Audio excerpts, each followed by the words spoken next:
Hello, good morning. Good morning. Mic testing 1, 2, 3. Is that okay? Yeah. Good? Okay, everybody can hear my voice, huh? Alright, shall we start now?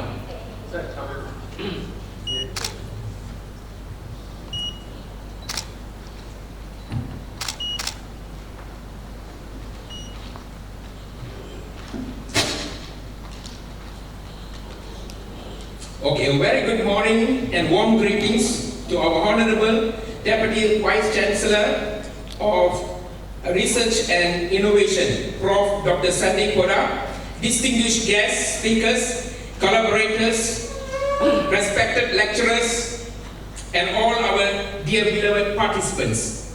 Ladies and gentlemen, I am Marcus Mirando, is your MC today. Peace be upon you. Welcome back to the second day of our international conference on healthcare and applied sciences, ICHAS. We are thrilled to see so many dedicated professionals and participants here today. Your commitment to advancing health science is truly inspiring. Yesterday was filled with insightful discussions and valuable networking opportunities. Thank you to our speakers and participants for making it success. Today, we have an exciting lineup of sessions, presentations, and keynote speakers that will deepen our understanding and spark new ideas. I encourage each and every one of you to ask questions and connect with your peers throughout the day. Without any further delay, ladies and gentlemen, let us kick off today's event on our participants' presentations at their respective designated hall. Let us welcome, and I would introduce our chairman today, is Dr. N.S. Rita Dewi Prativi. She is from Tangerang, Indonesia. She has more than 10 years in the field of nursing science and educator, especially in child nursing. She was the best graduated Bachelor and Internship of Nursing from Gajah Mada University, Indonesia in 2011. Completed the Master Degree of Nursing in the field of child nursing from Akdeniz University of Turkey with the Achievement Award, the Best Graduated Student with International Scholarship, and the Best Research or Thesis Competition in Turkey. Ladies and gentlemen, she graduated Philosophy, Doctor in Nursing in Lincoln University College of Malaysia. She won many research and community service grants, especially in the National Competitive Research Grants in Indonesia, including from the Ministry of Cultural Education, Research and Technology in Indonesia. Welcome you. And the other chairman is from Lincoln University College, Malaysia, is Dr. Radhimala Ayakanu. Dr. Radhimala is a PhD holder in medical science and successfully completed a PhD degree at the University of Malaysia, Faculty of Medicine.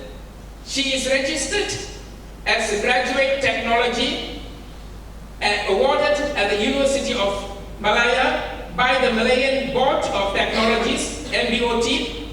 She is a highly analytical person and with extensive experience in biological research, documentation, and clinical laboratory environments.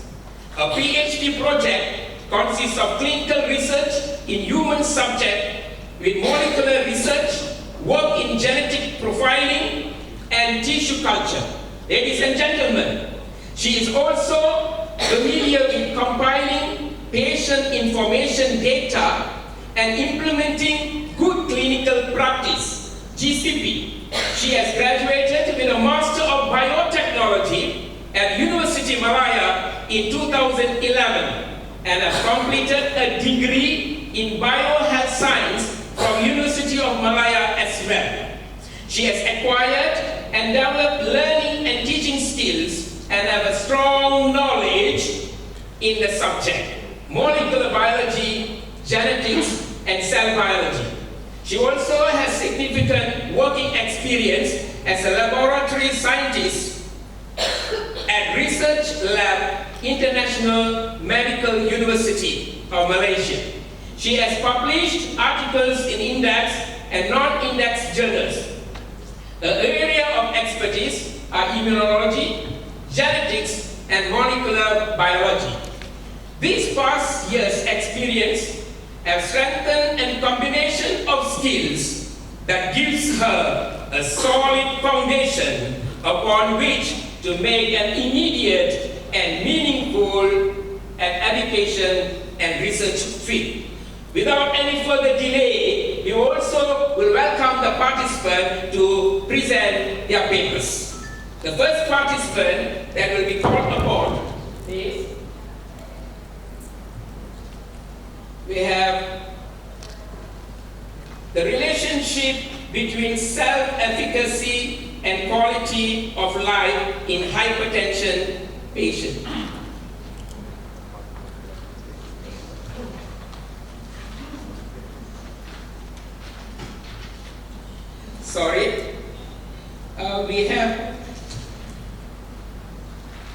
We would like to call Sabaiki to present his paper on challenges and resolution strategies of medical artificial intelligence on the doctor-patient relationship. Most welcome.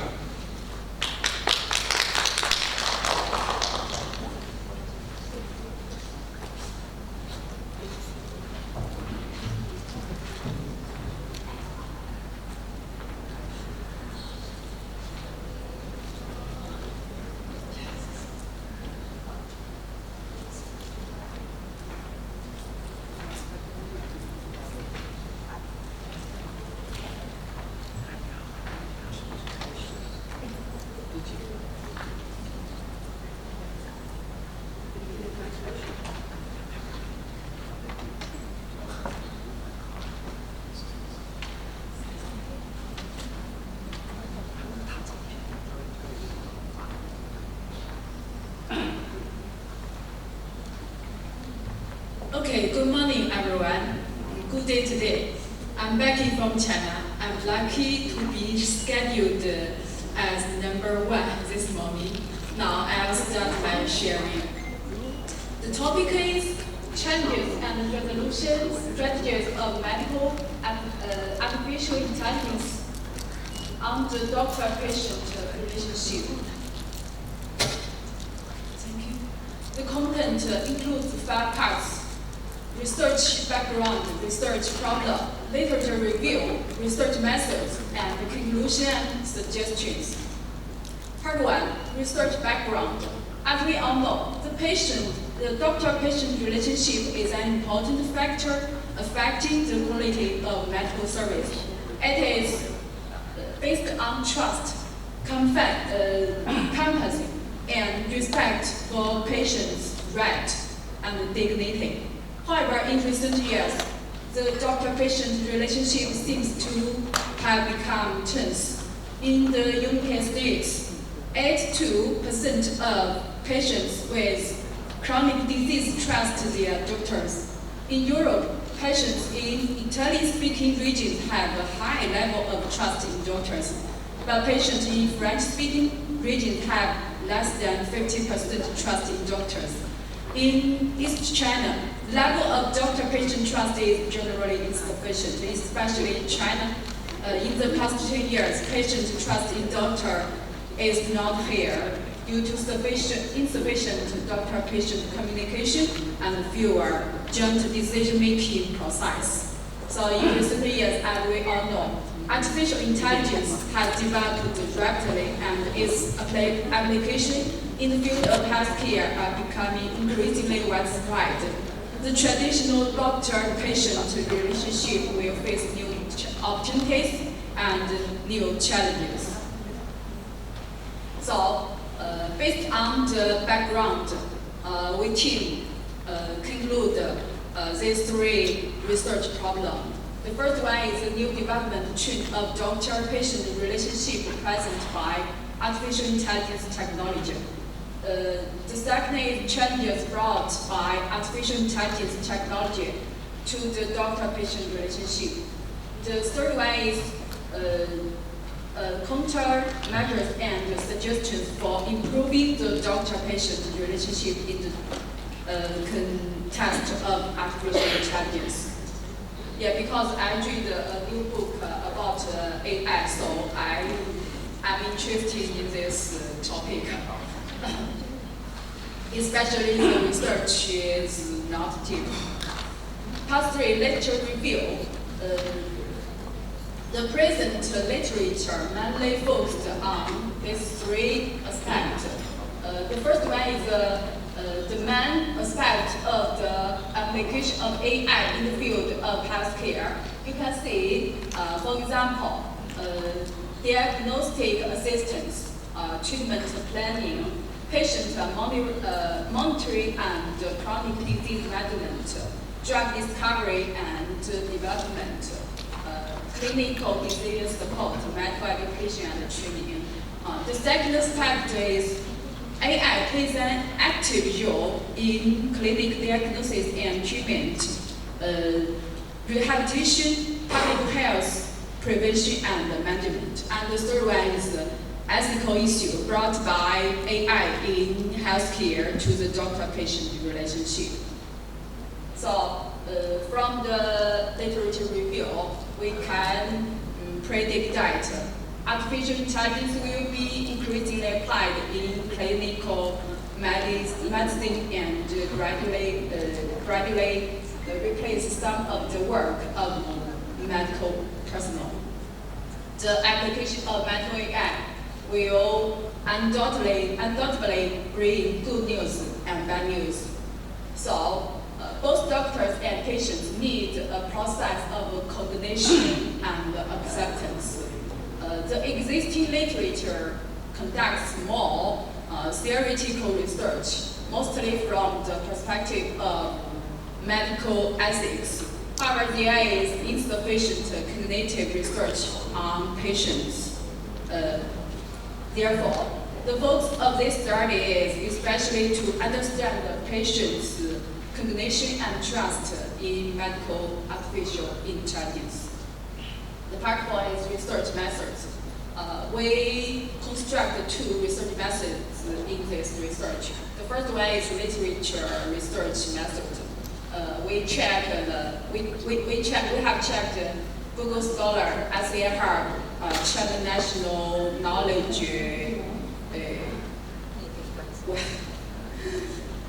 and some other official websites, and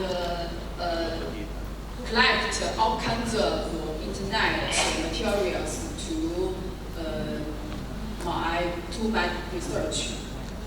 Finally, read the literature in depth, exact key information, compare and contrast the viewpoints data, and argumentation, logic, and of different literatures, and identify the new development trend present by artificial intelligence technology in the doctor-patient relationship. The second research method is questionnaire survey method. We team will design a questionnaire and do a survey in 2023 from May to June. And we got some survey conclusion. In this questionnaire, we designed 3 parts of content. You can see the first one is basic information of patients or staff. The 2 is patient's cognition of AI in healthcare. The third one is the situation of patients' acceptance and trust in the application of Sorry, AI. reminding, time is limited. Okay, I got it. So, Through this research, we get the survey data. We calculate the percentage of the answer to each question and analysis the survey data. We conclude the analysis of survey results. Mainly about these 7 aspects. First one is most patients have a certain understanding of AI in healthcare. 91% of the respondents believe that AI in healthcare will bring benefits to patients. And most people recognize that its application will bring new problems. And the third one is Time is up. Time is up.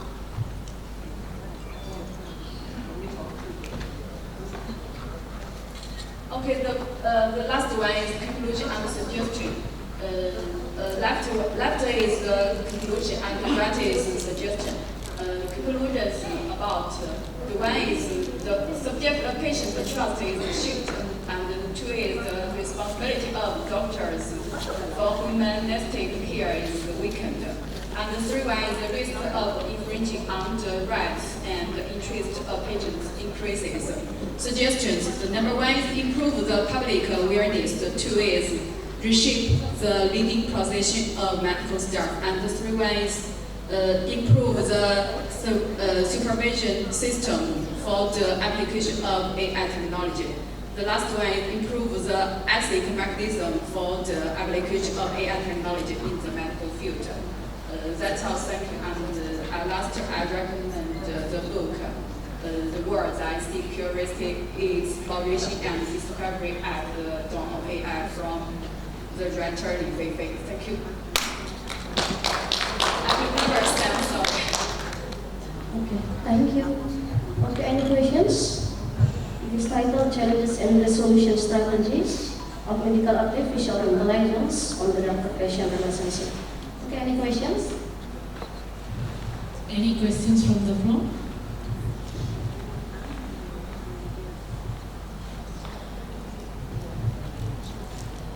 Okay, hi Maggie. Thank you for your presentation. I have a few questions for you.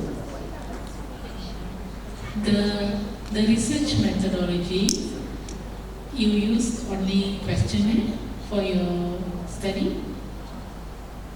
What is the research methods you use for your research?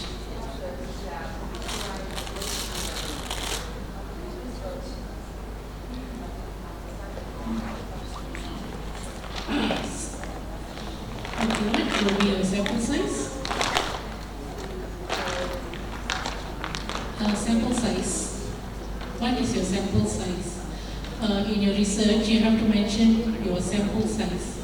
How many questionnaire you're going to distribute? How many respondents for the data? Okay, 466. Okay. Another way, when you present the results, okay, rather than use Excel, I suggest you to use SPSS, more presentable for the student. SPSS software. Yes. Preliminary data. Okay. Okay, I just suggest you to yes.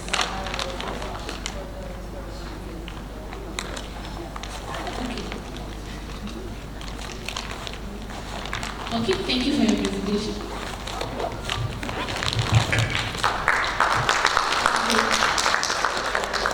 Okay, we call for the next presenter with the title An Effective of Education for Young Children in Primary Schools with Disabilities Release on the Ability to Make Informed Decisions about the Use of Related Service by Peng Gaulia or Immanuel Hans.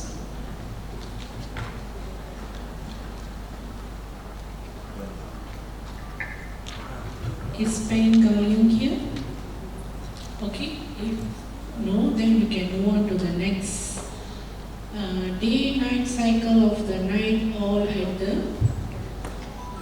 length of an finger by Vincent Go-Table. Are you here?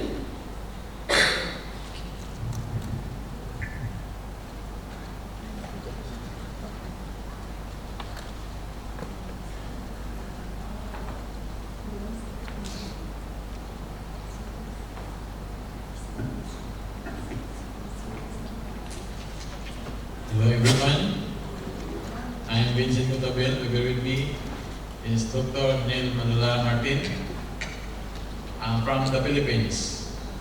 Today I will present our study entitled with the D9 cycle of the night owl at the length of an inch.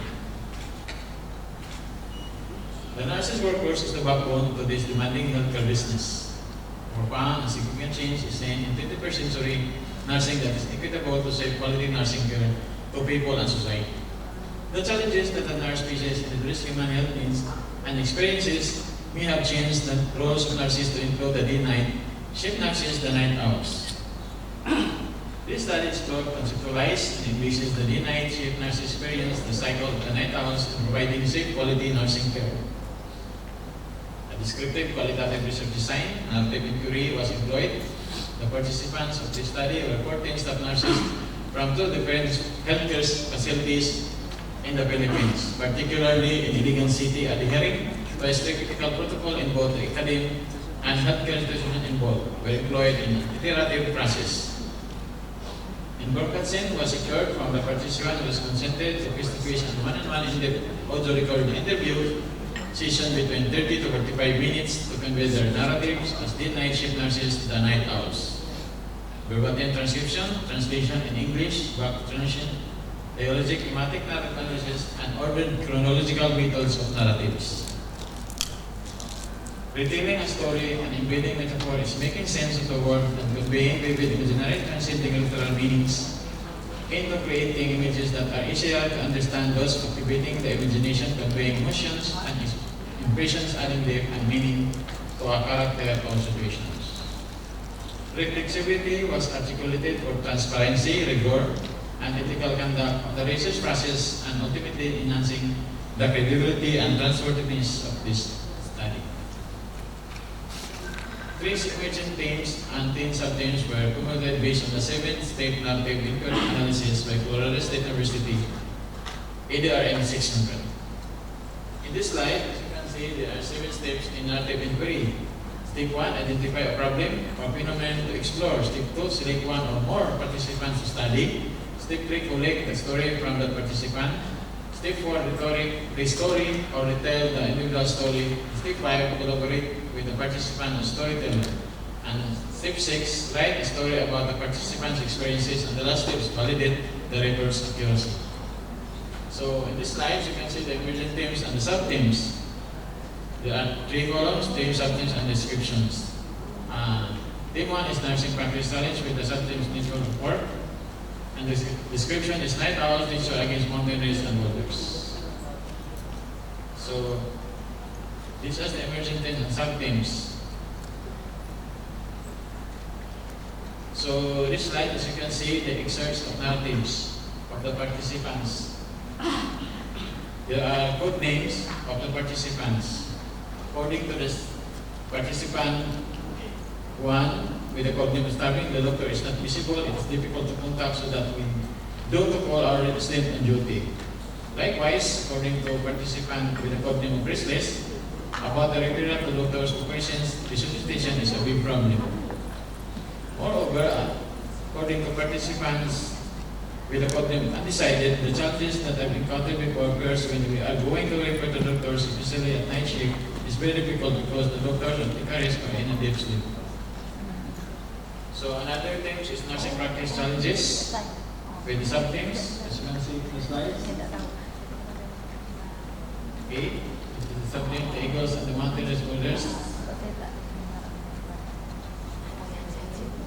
Also, this is the example of research narratives for the participants.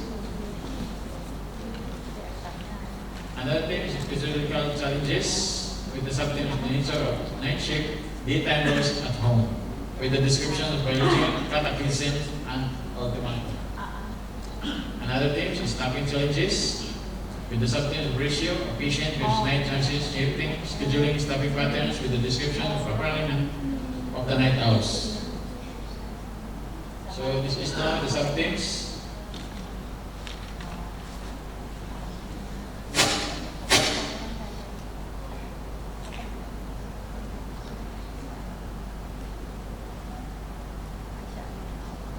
In this study, there were 3 stories to tell.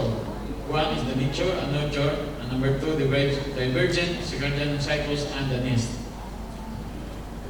So the presence of nature and habitation of the creator's masterpiece in some form of detailed images, lost mountain ranges and boulders. The nature of the work of the healthcare team with night shift nurses and the night owls share superior senses expanding to the inductional qualification of being. Most of the participants agree that the nature of night shift nurses is associated with physiological challenges. The day-to-day transaction taking place operate in emergent circadian cycles due to climate-changing episodes in unprecedented modes and behaviors either by the norm of certain deviations. Many nurses who contributed to our night shift discussions commented to the effects that different work schedules have on health and safety. 2 issues that arose repeatedly were 8-hour shift versus 12-hour shifts and rotating day and night shifts, according to Laura Stokowski in 2013. Night shift nurses staffing is very crucial in the delivery of quality nursing care. Most of the participants highlighted understanding floaters and pulled out from one department to another. And the story of the night owls begins from where this nestled the narrative characters operate in both places called home and the workplace. Collectively, The the last 1 prevailing minute. experiences conveyed by the participants Reminding the last 1 minute, in okay? clinical settings.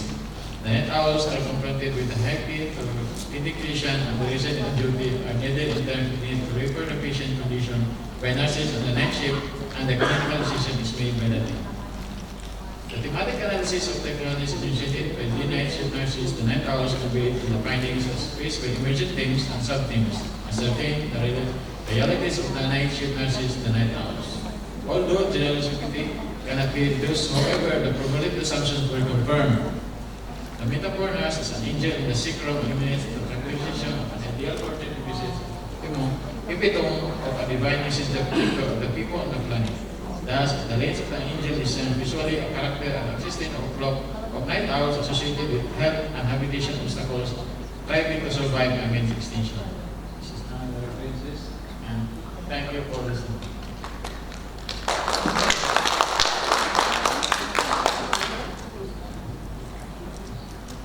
Okay, thank you for the presenting. Lens, any questions about the night cycle of the night owl at the lens of angels? Any questions? Okay, maybe there are no questions. I will give questions, 2 questions for you. This is interesting of the title. Maybe it really happened in the hospital, right? Yes? Maybe it really happened in the hospital, in the medical staff or nurses. Okay. On the first questions about this is the design, literature review design. You know, qualitative review, qualitative designs in your research, right? Qualitative research designs. Okay. The questions about triangulations in the under triangulations of your results, because your respondents are nurses and doctor. Okay. And the second questions, the benefit and social impact your research in the public policy, especially hospital. Can you explain? Thank you.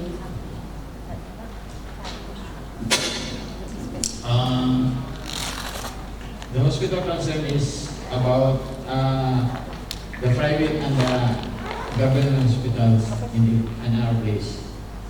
And then there were 14 staff nurses as participants in the study. So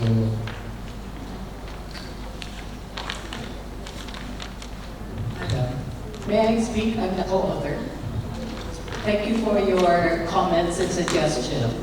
You're right, there has been triangulation being conducted to validate the narratives of nurses who are staff nurses in 2 hospitals. They are considered 14 participants of the qualitative research. That's a very good observation. And then the second question is whether it's a literature review. I do not agree with that. But This is the problems and the interesting title. All right. Problems sometimes in the hospital. Yes, correct. Yes, because some like workload in the nurse and medical staff. Mhm.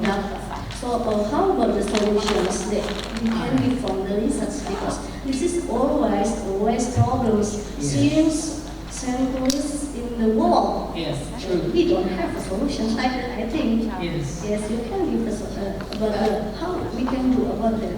You're right also by suggesting that the policy brief out of the study will be done. And true enough, in our 2 hospitals, we recommended in the nursing service office, because nurses are involved in here, and there are actually 2 policies being reviewed and enhanced by allowing 1 day off for nurses taking the night shift, and then they're given 1 day off the next day. Because originally, the policy is regardless whether you are at the night, you still can go on afternoon. That's the least that the hospital can offer because of the shortage of nurses. So with that, there has been, out of this study, at least 1 or 2 policy enhancement introduced or recommended to the nursing service office policy, and they are actually granting nurses from night shift to have 1 day off and then continue on with the rest of the cycle for their scheduling and staffing.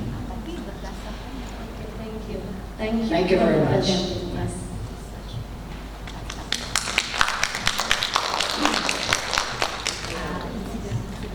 Okay, let's move on to the next presenter, Peng Gao Liang. He will present an effective of education for young children in primary schools with disabilities relies on the ability to make informed decisions about the use of related services.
My name is Gao Liang. The topic I want to discuss is inclusive education for primary school students with disabilities to take decisions in China comprehensive study.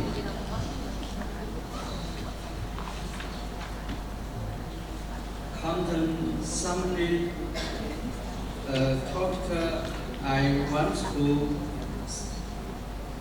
discuss is introduction, problem statements, research objectives, research methodologies, results, discussions, conclusion.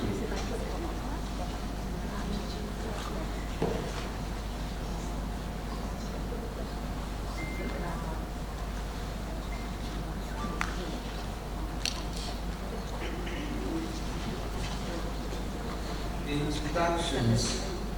The number of graduates is exclusive. Children enrolled